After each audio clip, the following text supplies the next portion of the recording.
JD Vance, as opposed to like Walls and Harris, he takes questions from reporters. He's not afraid. He doesn't need to be traveling around with Donald Trump. He'll take questions directly on his own and with like 50 people standing behind him yelling at the reporter. Next question.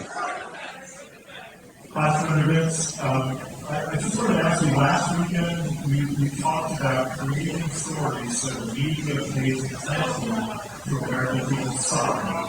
But from those stories,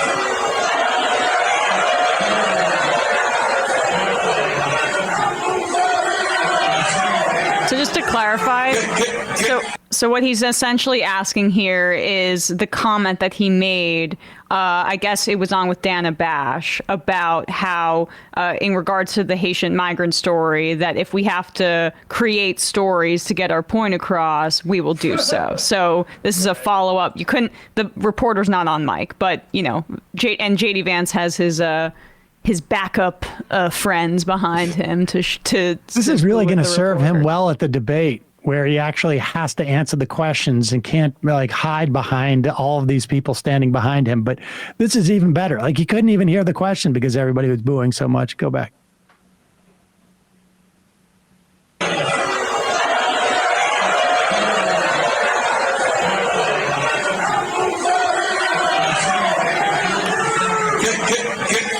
Could you start at the beginning and then repeat the question a little louder? last week you talked about creating stories so the media pays attention to people's suffering. But when those stories aren't necessarily verified by fact, are you saying those things because they're really just trying to jail the case? Or and I guess my question is, you guys still really trying to get over the players that don't know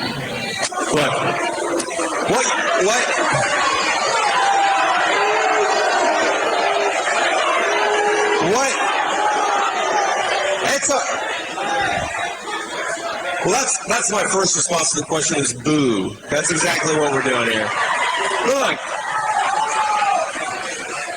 the media has lied and misrepresented this, and so, of course, is the Kamala Harris campaign, because Kamala Harris, notice, she's not running on substance, she's just running on dishonesty, because she doesn't have a record, she can defend herself. What I said is that we create media stories. In other words, we focus the people's attention on what's already going on. Does anybody really think, I challenge you, go to Springfield, Ohio, which has been overwhelmed by 20,000 Haitian immigrants. Go to any community that's been overwhelmed by Kamala Harris's illegal alien policies and tell me that these are stories made up by politicians. These are stories that people have been living. We don't need to hear anymore.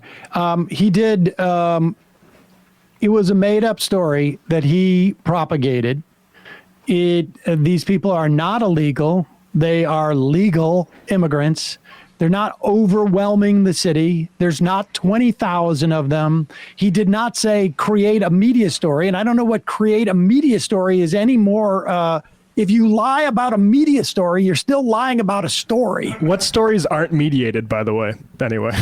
It's so fascinating. But the amazing thing is that he's going into a debate in a week thinking that all the stuff he's saying resonates with people because he's surrounded by a crowd of people who are supposed to make him seem like he's correct. Mm-hmm. And it's going to be interesting to see where he goes with this next week. Well, and JD, we're not saying you made it up. Nobody thinks you're even that, creative. We're saying a Nazi made it up and you repeated it, which is just factually accurate. Right. So he didn't create it, right? He heard it from on 4chan or whatever Laura Loomer whispered in Donald Trump's ear, and then there you go.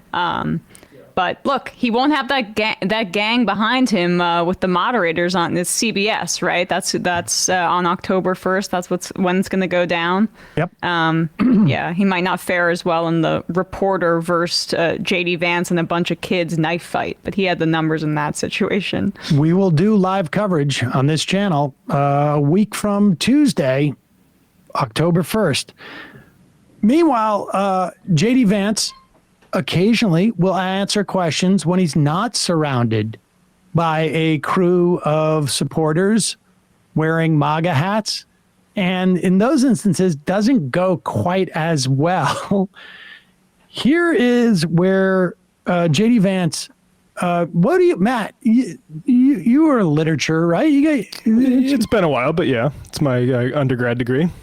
Is this called a triple or double negative? When he's having to respond to the reports of Mark Robinson having posted on all sorts of like crazy ass stuff over the years. Like I'm a black Nazi. Yeah. That's it, I mean- I'm a black Nazi! Exclamation point. It was on Nude Africa, Sam. Can you please get the form right if we're going to... Yeah, sourcing is important.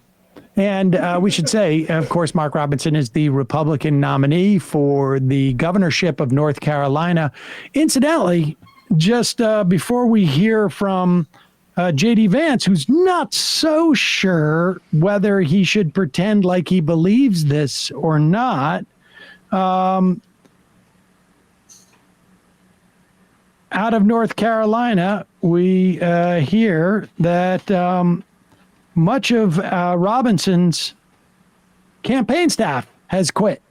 Campaign said in a news release Sunday, the senior advisor, Conrad Porzgelski, campaign manager Chris Rodriguez, campaign's finance director, and the deputy campaign manager have all stepped down from their roles with the campaign.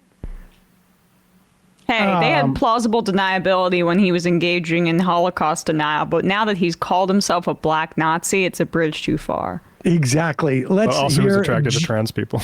Oh, yeah, yeah. Oh, yeah, maybe they're just gross. They're like, oh, gross. We can't do this. Here's JD Vance. He's not sure what to believe. Are you comfortable with Mark Robinson as the Republican nominee for governor in North Carolina? Well, look, the allegations are pretty far out there, of course, but I know that allegations aren't necessarily reality. And what I'd say is it's ultimately up to Mark Robinson in North Carolina whether he's going to be their governor and whether he wants to stay in the race. Do you believe him that those were not his posts? I don't not believe him. I don't believe him. I just think that you have to let these things sometimes play out in the court of public opinion. He has no opinion on that. No, that's odd. I don't believe him. I don't not believe him. I have no ability to make any type of assessment. I have no opinion on that whatsoever.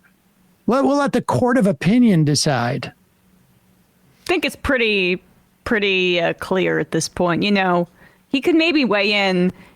Perhaps you're right, Sam. Yeah, Mark Robinson has some plausible deniability. It's not like he used an email address that was publicly associated with him for many years on a different number of accounts. It's not like he used his full name in some of these forums that had the same exact handle, Mini Soldier.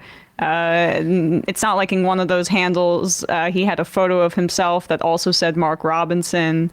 It's not like in these posts he talked about his wife and the number of years that they've been married, and that aligned perfectly with his anniversary Hey, date. what if it's an elaborate prank by an intern? You're right, and it goes back so far. It goes back you can so do that far. with the internet. You can do all that type of stuff by putting stuff in the past. What's Before interesting he was a is political candidate. That's like totally. The intern had the. I mean, do we know that the intern didn't go to a fortune teller who was able to give that intern access into the future so that they could go back in 2008 and from 2012 when Mark Robinson wasn't in politics at all to plant these? I mean, honestly, people have powers beyond our recognition. Well, I think the Republican Party probably got an alert when the post "I'm a black Nazi!" went online and like, hey, let's try to recruit this guy. Funny how his campaign staff, top campaign staff, has a sense of whether this is real or not, but JD Vance is still up in the air on it. He says that AI did this in past forums. Maybe AI can run his campaign now that he has no staff anymore. Hey, folks, don't forget to hit the subscribe button and check out our daily show. We do it every day at 12 p.m. Eastern for about 2.5 hours. We even take phone calls. You should check that out.